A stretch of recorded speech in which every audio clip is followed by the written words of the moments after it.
apprends à apprécier ta propre compagnie. Vraiment, si tu attends constamment que quelqu'un soit disponible pour faire ce voyage que tu as envie de faire, pour faire cette activité, pour commencer ce sport qui t'intéresse, pour aller voir cette expo, ce spectacle, tu ne vas jamais réussir à avancer et à faire ce que tu as envie de faire et tu seras toujours bloqué dans ton évolution. Parce que tu devras t'adapter à l'emploi du temps des autres, à leur goût, à leur envie, etc.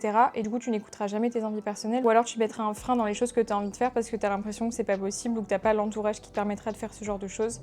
Fais ce voyage que tu as envie de faire, fais cette activité que tu as envie de faire, commence ce sport même si tu connais personne parce que déjà ça va te permettre aussi de rencontrer du monde, donc de t'ouvrir un petit peu aux autres. Du coup de pouvoir refaire ce genre d'activité avec ces personnes-là, typiquement si tu as envie de commencer un sport mais que tu connais personne qui a envie de commencer avec toi, t'as un peu peur parce que tu connais pas trop et que tu es tout seul, justement tu vas rencontrer des personnes à cet endroit-là qui vont te permettre d'avoir un entourage qui te permet de faire ces activités-là. Le fait d'apprécier ta propre compagnie aussi et de pas attendre auprès des autres pour faire les choses, c'est ce qui va te permettre d'avoir un entourage beaucoup plus sain.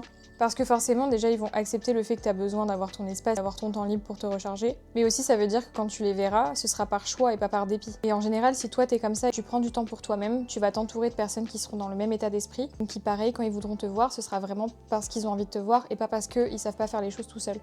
Aussi, le fait de faire de plus en plus de choses tout seul, c'est ce qui va te permettre d'avoir moins peur du regard des gens et de faire moins attention à ce qui se passe autour de toi. Donc ça va te débloquer aussi sur d'autres aspects de ta vie. Quand j'étais plus jeune, faire quelque chose tout seul, pour moi, c'était quelque chose d'inenvisageable. Aller manger au restaurant toute seule, jamais de la vie je l'aurais fait parce que j'aurais eu beaucoup trop peur du regard des gens, j'aurais été beaucoup trop focus sur ce que les gens pouvaient penser, de me dire bah là tout le monde est en train de me regarder manger, etc. Bon, alors déjà, sachez une chose, c'est que les gens n'ont rien à foutre, hein, vraiment, vraiment chacun fait sa vie ou au pire on va vous jeter un regard et voilà quoi. Et en fait, une fois je l'ai fait. Je me suis dit, malgré le fait que c'est pas quelque chose qui te met à l'aise, etc., fais-le. Et déjà, je trouve ça trop bien de se forcer à faire des choses sur lesquelles vous n'êtes pas trop à l'aise au quotidien. Bon, bien sûr, dans la limite du raisonnable, hein, je vous dis pas de vous mettre en danger ou de faire des choses qui vraiment vous mettent mal à l'aise. Mais si c'est des points que vous voulez améliorer, genre vraiment faire ce genre d'exercice, bah, je trouve ça trop chouette parce que bah, pour le coup, moi je sais que ça m'a vachement servi. Je me souviens du premier restaurant que j'ai fait toute seule. Au début, j'étais un peu timide, etc. Déjà de rentrer, de demander une table pour une personne, d'être bah ouais en fait face à toi-même et d'avoir personne en face de toi avec qui parler, etc. J'essayais en plus de pas être trop sur mon téléphone, juste d'apprécier mon moment. Et en fait, j'ai kiffé. Et sur le coup, vraiment, ça a été juste le fait de rentrer dans le restaurant, demander une table toute seule, m'asseoir. Et en fait, une fois que j'étais assise, que bah, j'ai repéré un petit peu les lieux et tout ça, bah c'était génial. Et en fait, j'ai vraiment apprécié le restaurant d'une autre manière que si j'avais été avec quelqu'un. J'étais un peu plus au calme, j'observais vachement ce qui se passait autour de moi et genre c'était hyper agréable de regarder un petit peu toutes les tables, les couples, les familles et tout ça qui étaient en train de manger autour de moi. Et j'ai passé un super bon moment. Et aujourd'hui, je sais que faire une activité toute seule, c'est une autre manière de profiter du moment. J'aime beaucoup faire des choses, partager des choses avec mes amis ou quoi, etc. Mais il y a des choses, je vous jure, que aller au cinéma accompagné par exemple et aller au cinéma tout seul, c'est deux plaisirs qui sont complètement différents.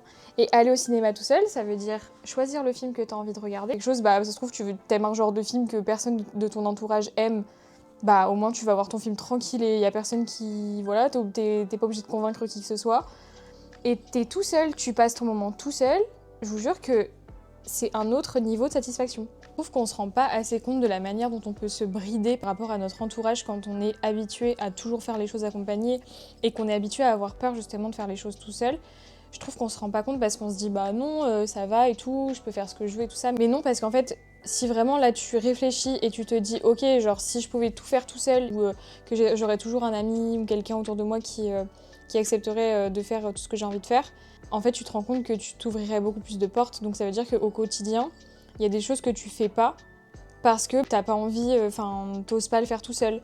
Il y a un resto que t'as envie de tester, tu l'as jamais fait parce que bah je sais pas, tes potes sont jamais dispo, etc. Alors que si tu le faisais tout seul, t'aurais même pas besoin de te poser cette question, juste tirer en fait.